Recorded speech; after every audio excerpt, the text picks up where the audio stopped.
and then second is what are the set of operations allowed on that data. And we have tried to know that any data structure will have two parts. First is interface part, which is visible to the front end user, and other is implementation part, generally which is hidden from the user, because in implementation part only you are deciding the strategy for storing your data in the memory. And interface part is like what you can see on the screen. I told you that Facebook friends, there are many friends, many post comments, many blah blah applications are there on Facebook, but we never think of what is the backend data structure, like how they are maintaining everything, or what program they might have written to store such an enormous amount of data. So that is what we are always concerned about, interface part, but we simply ignore implementation part. But now henceforth you are going to focus more on implementation part, because we as a software engineer, we are going to write code to implement many real-time application using data structures. And then this was the last slide which we concluded yesterday. Okay, so I hope this is all about what we have seen yesterday. Now today we will start with the next part of data structure, and today we will actually try to learn what data structure means. Okay, now see, data structure word itself is consisting of two parts, and which are those two parts? First is data and second is structure.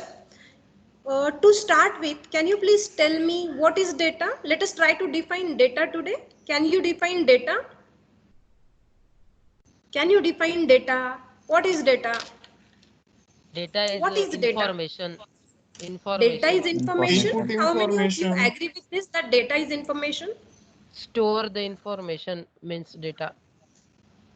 Sorry, The information Ma'am, store. the ma'am, information store is nothing but a data. Okay, any other answer? Wake up guys, answer the question. What is data? What is data? Data What is structure is data? organizing data in the memory of the computer. Organizing elements in the memory of computer, that is data. Forget that you are computer engineers. Okay, and now in real life, when we are generally talking about data, what refers to data? Every day we come across lot of data which is collected from many of the applications, right? So by taking this into consideration, do you have anything that resembles to data? Information. information, Information. ideas, logic. Information, ideas, logic. Okay, so what I feel that many of you are now thinking that data and information are same. Yes, whether data and information is same. No. No, then you are saying data is information. You only said data is information. So today we will try to learn difference between what data and information. Just remember henceforth Unprocessed that facts are data data and and processed information. facts are information. Yes, data and information, they are not same. They are different. Can you see the full screen view of my PPT? Yes, ma'am. No. Yes or no? No, ma'am. You can't Yes, see. ma'am. Okay. Yes, ma'am. Yes or no? Yes, ma'am. We can't Okay. Yes, see. ma'am. Yes, ma'am. We can see, Many ma'am. of you are saying yes and few are saying no. I am getting confused. Is it visible or not? Yes, Yes, Yes, sister. ma'am. ma'am. Yes, ma'am. Yes, ma'am. Yes, What is ma'am. data? Whether you can you see this particular PPT? What is data? Yes, ma'am. Yes, Yes, Yes, Oh, ma'am. ma'am. ma'am. Yes, ma'am. okay. Yes, ma'am. Fine. Let us go ahead then. Now today we are learning a new thing, that is data is a plural form of word datum. So datum is basically a Latin word, okay, and multiple like plural form of this datum is data, okay. And what is this datum? Latin word means, it means a single factual or a single entity or a single point of matter. A single point of data is called as datum. And then what is data? Data is simply plural form of datum.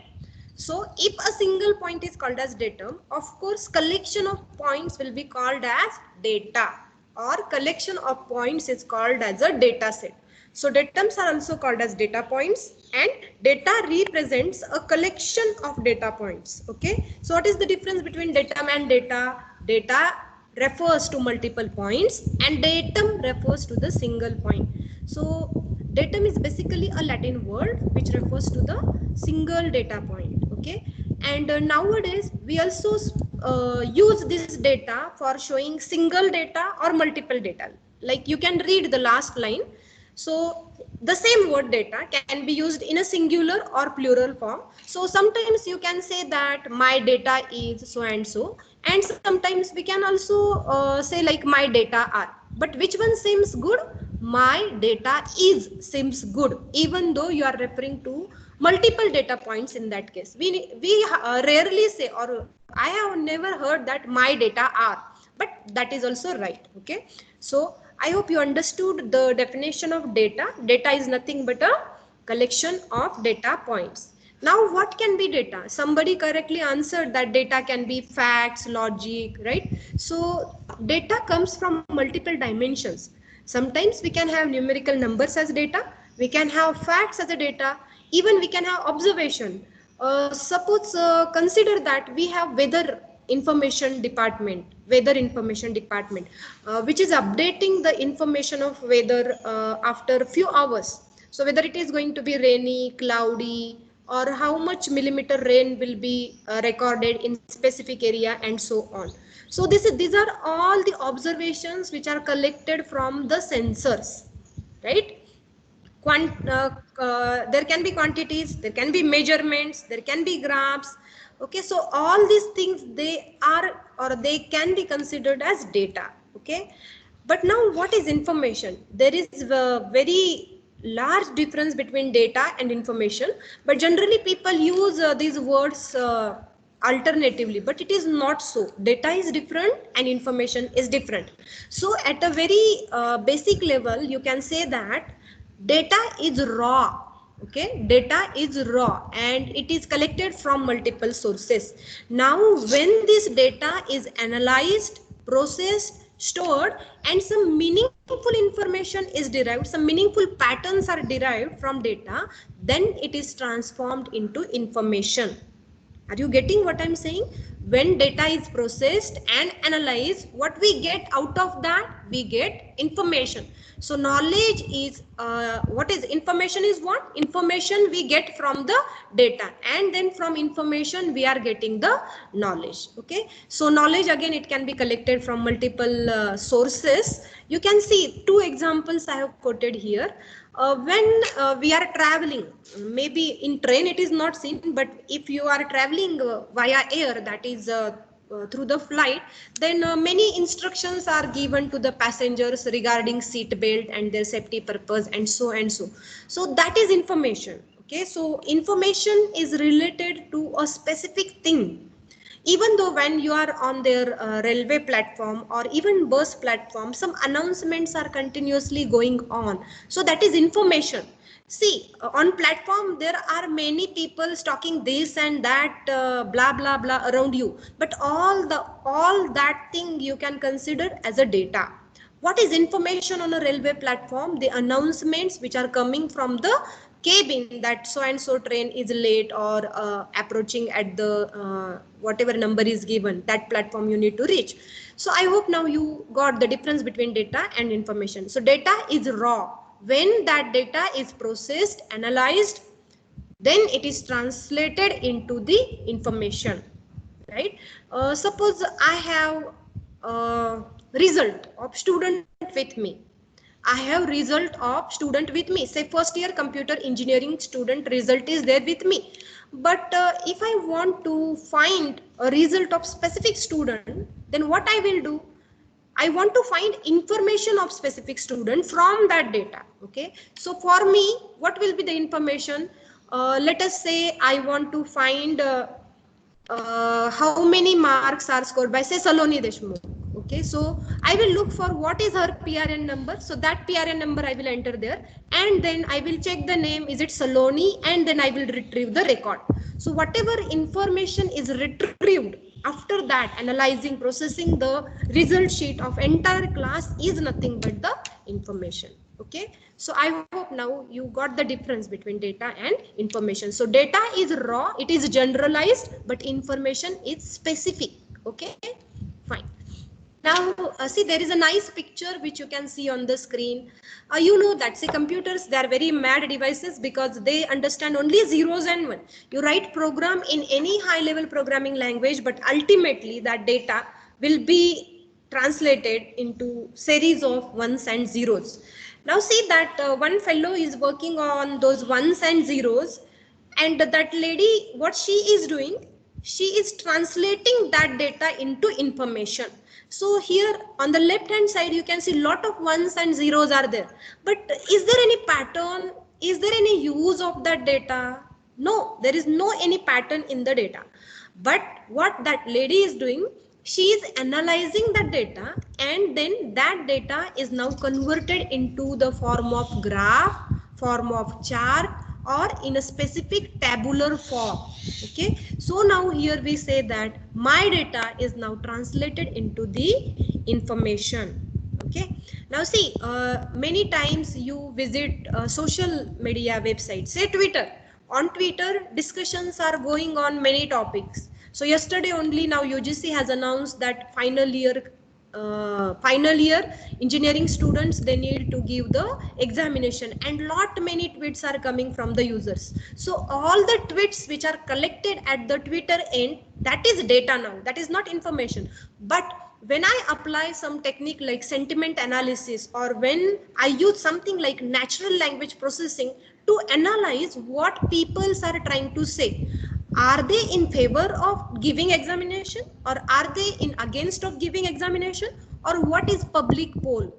So if that is analyzed and if that is shown in the form of graph, like how many people says that yes, exam should be taken, how many people are saying that exam should not be taken, and what else, like what are their opinions, if you can represent that in a pictorial format or in some meaningful information, maybe in the form of table, then we call that as information.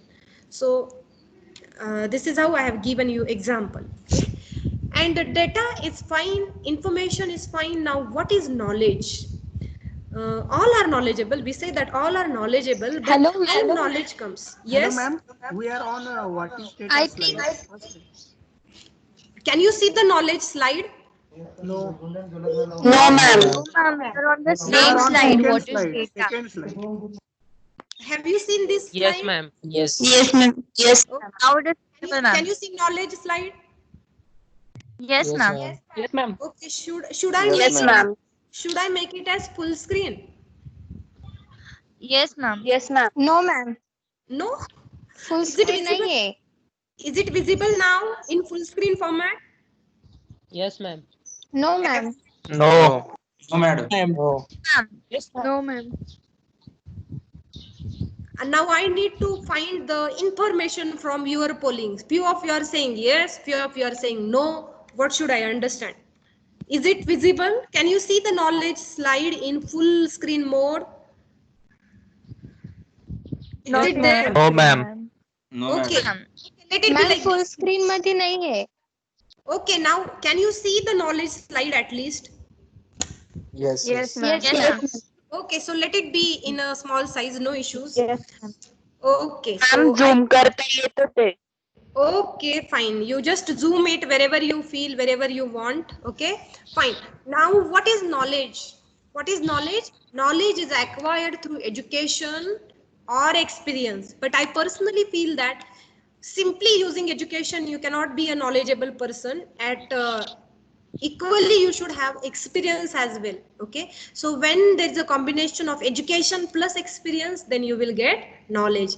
Now on the right hand side you can see that there are two ways how knowledge can be adopted. First way is traditional way, and second is emerging way. Emerging in the sense the recent way of how we are getting knowledge. Okay, now what are the traditional ways of getting knowledge? First is problem solving, researching, processing, analyzing, and discussing. So all these methods you are already knowing, but what are the emerging trends? Adaptive, novel thinking, and sense making.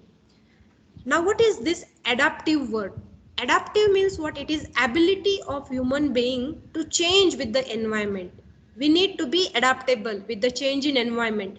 Now we see, to get the knowledge, we were using traditional classroom teaching method, but now this COVID pandemic has caused everything to be changed, right? Now what we have adapted? We have adapted this new method of learning using ICT or using like online medias like Microsoft Team or Zoom or something else. So we have switched our traditional teaching learning method from blackboard or chalk and board to the online medias like Teams. So we need to be adaptable, right? We should not wait like when this COVID will stop and when we will meet physically and then we will start lectures. No, you should be adaptable.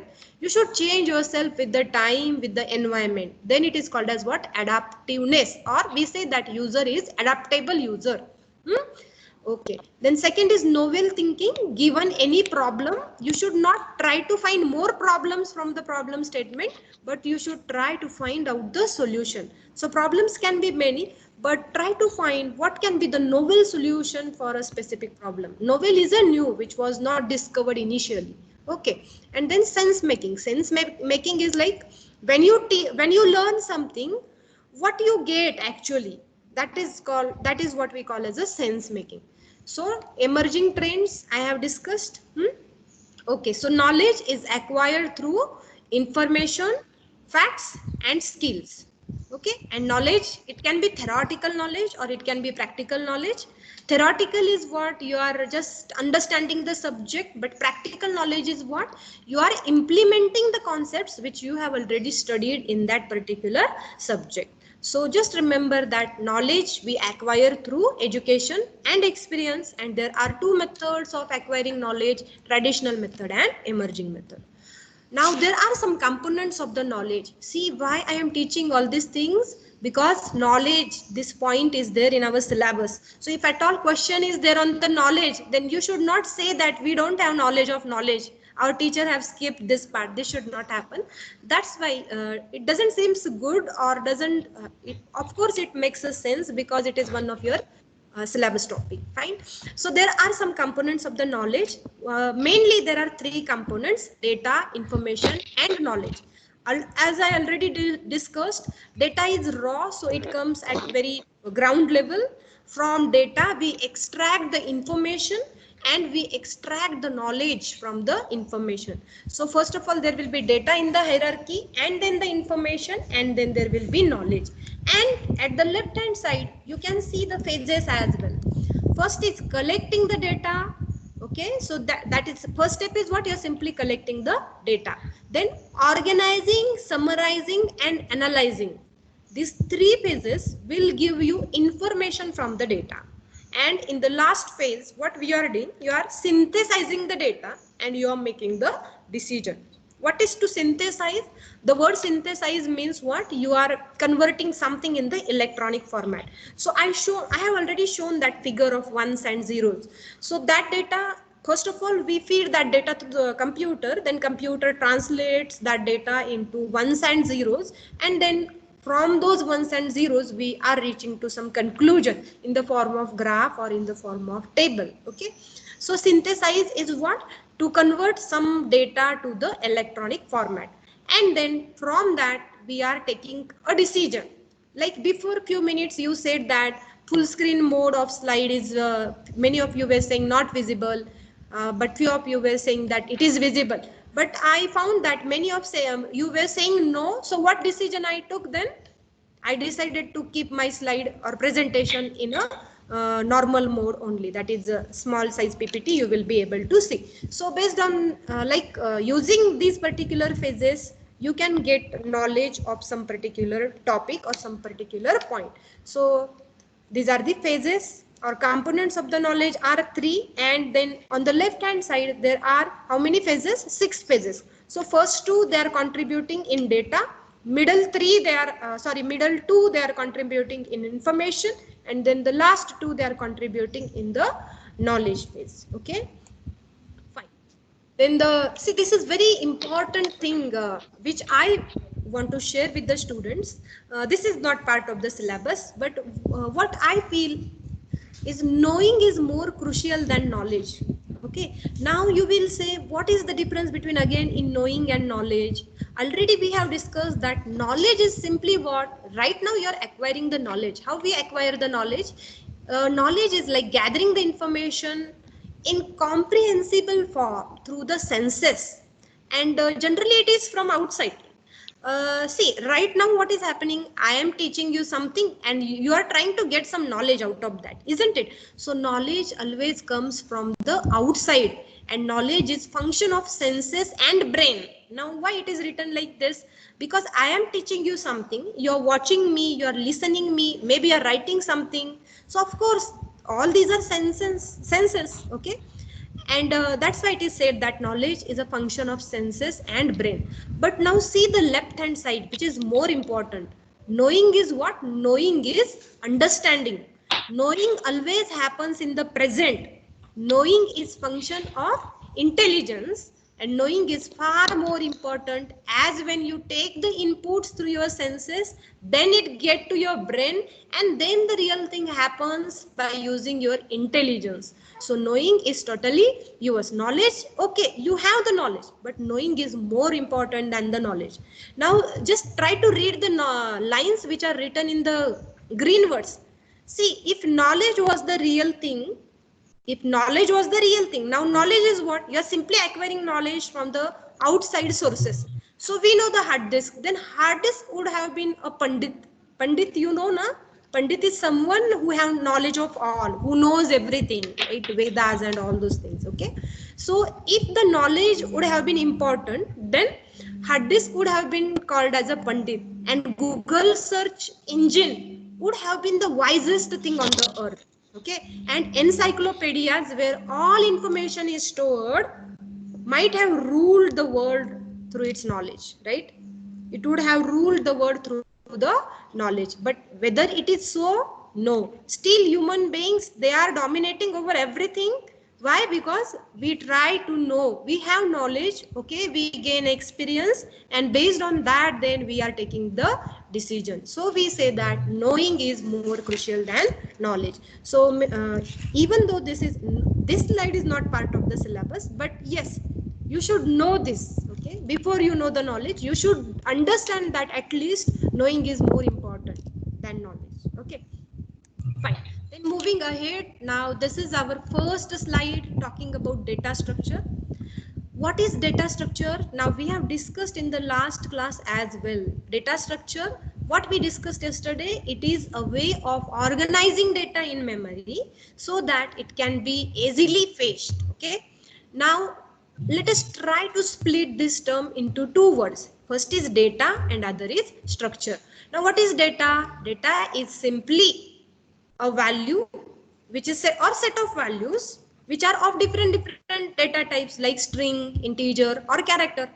What is data? We have seen in the previous slide. And what is structure? Structure is a way of organizing the information so that it becomes easier to use. So now I have told you the meaning of data. Also I have told you meaning of a structure. So in simple words, now we can define data structures as it is nothing but a way of organizing data in such a way that it can be easier to use. Okay. So again, same thing, where we are organizing that data, we are organizing that data in memory of computer so that can be used efficiently. Now, I told you the way you are storing data in memory is going to have impact on the performance of your algorithm, right? Now, why we say that? Because it is very important how you are storing data in a memory. So if your data is properly organized in the memory, then it will be very easy for you to fetch the data whenever it is required. Now, why we need to have the data structure? Just imagine that if data structures would not have been there, what will happen if data structures are not there? What will happen? Or just to understand this particular point, I will give you one real life example. Now see, for first year we have different class, for second year A division we have different class, second year B division we have different class, Third year A is different, third year B is different, and final year classes are different. Why can't we have a combined class where second year students are sitting, third year students are sitting, and even final year students are sitting? What will happen? It will cause a mess. Okay, three parallel classes and three parallel teachers teaching something, all the students will get confused, right? Or consider only one room is there in a house, and same room you are using as a hall, same use is your kitchen, same room is your study room, and same room is your living room. What will happen? Again, it will cause a very big mess, right? So this is fine in real life, but why we need to have data structures for computer? If you are storing your information or your data just like that in the memory, it will become very difficult for you to fetch the data whenever it is actually needed by the user. So we know that human requirement with computers, it is going complex, it is becoming complex day by day. And to solve this complex requirement in efficient way, we need to know what are the data structure that best suits that problem. Okay, so data structure, use of data structure will vary from one problem statement to other problem statement. Yesterday we have discussed that what are the suitable use cases where stacks can be used, queues can be used, where we can use linked list, and so on. And the other thing is, in the terms of efficiency, if you are saying, we also need to know whether data structure I am using is efficient in terms of time and space complexity. Because I say that my algorithm is best if it is executed in minimal amount of time and if it is taking very less amount of space in the memory. So why we need data structure? As we want computers to do something for us, we should know then what are different data structures so that I will be able to store my data properly in the memory. Properly means what? Data can be fetched in very small amount of time whenever it is needed. Consider a train. You know train, right? Everybody knows railway. Now what will happen if there is only one compartment in a railway? What will happen? It will become very difficult, to manage the passenger, and it will create crowd and many problems will be created. So what they have done? You have the engine first of all, and then followed by many compartments are there. So it is very easy to organize the passenger. Even it will be easy for a ticket checker. Even the passengers, they can move from one compartment to other, and so on. So it is a systematic way of like how your data can be represented, right? In the very similar way, we can choose appropriate data structure to solve real life problems. Now study in data structure, what you will need for this. You will need quantitative analysis of the structure, which includes, what is quantitative analysis? Quantitative analysis, it simply means how much amount of memory my data will consume. Okay, so if I use particular data structure, how much amount of memory it will consume. Okay, so that is nothing but a quantitative analysis of the structure. So you need to know before you implement that particular data structure. Fine.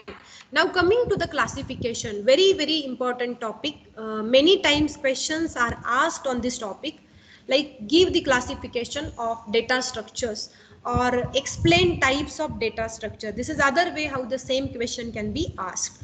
Now, broadly, data structures are divided into two parts: simple data structures and compound data structures. I hope you are taking down notes as well. Make a habit of writing something whenever you feel that this is new topic for me and it is not known to me. So make a habit of writing. So first type of data structure is simple data structure. It is also called as primitive data structure. And second type of data structure is compound data structure. Compound data structures are also called as non-primitive data structures. So what is simple data structure? You can see in the diagram. What is there in a simple data structure part? All your built-in data types of computer will be considered as simple data structures, or they are also called as primitive data structures. So integer, float, then you will have character, you will have pointers. Pointers you might have studied. Pointer is what? Pointer is a special variable which points to other. Okay, so we are storing location of other variable in pointer variable. Okay, so all these primitive data types, they are nothing but your simple data structure. And then what is compound data structure? Compound data structure is nothing but non-primitive data structure. In non-primitive data structure, we can simply say that whatever built-in data types are there in any programming language, they will come under primitive part. And all those data types which are defined by the user, or for defining those data types, if user has got freedom, then we say that those are compound or non-primitive. So primitive are basic, non-primitives, they are somewhat advanced, which are created by user. Because say, consider example of arrays, structures, or unions, or lists. All these are what? Compound data structures. Now further, these compound data structures, they are divided into two parts. First is linear data structure and second is non-linear data structure. Now what is linear data structure? In linear data structure, you can see in the diagram, what is there? Arrays, linked list, stacks and queues. They are there in a linear data structure part. And what is there in a non-linear? In non-linear, we have trees, graphs, and we can also have file as a data structure in non-linear part. This classification is okay. I think that this primitive data structure part should be also